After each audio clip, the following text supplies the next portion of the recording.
Hey my friends, welcome to episode 4 in our Revelation Foretold series. We're doing Revelation 3 verse 16 today. So then, because thou art lukewarm and neither hot nor cold, I will spew thee out of my mouth. Okay, so in the book of Revelation, Jesus Christ speaks directly to the church in Laodicea. And his words are striking because they address something that many overlook. He's not addressing open rebellion or outright rejection. He's addressing indifference. Now, this was a church that had settled into a form of faith that required very little work. It wasn't marked by strong opposition to God, but neither was it marked by a deep devotion by them. It became comfortable, self-satisfied, and convinced that everything was okay, everything was dandy. They believed they were secure. Christ reveals they were, in actual fact, spiritually lacking. And that warning carries weight into our present moment. Across much of the Western world, where a lot of my subscribers are, Christianity is still claimed as just an identity.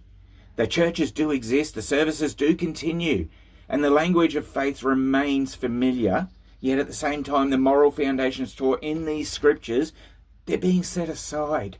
Standards are softening to match an immoral culture, a comfortable culture, and convictions are adjusted to avoid discomfort.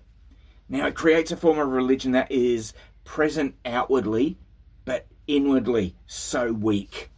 Now, the mirrors that we see in Laodicea, or that mirrors what we see in Laodicea. It was a wealthy and established city, known for its resources and its influence. The church reflected that same confidence. They trusted in what they'd built, what they possessed, and how they appeared. But they'd lost their sense of spiritual dependence.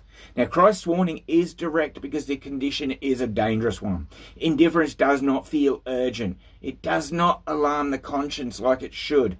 It allows a person to remain at ease while slowly drifting away from the truth, drifting away from Him. There is no resistance to it, but there is also no real surrender.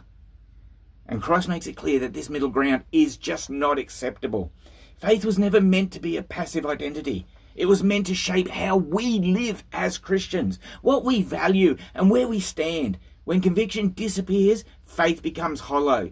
We truly become hollow. And that's why this message is important today. In a time when comfort is often treated as the goal, Christ is calling his people back to something deeper. He doesn't call with harshness or pride, but genuine conviction. He wants us to live a life that is aligned to his word. Bless you.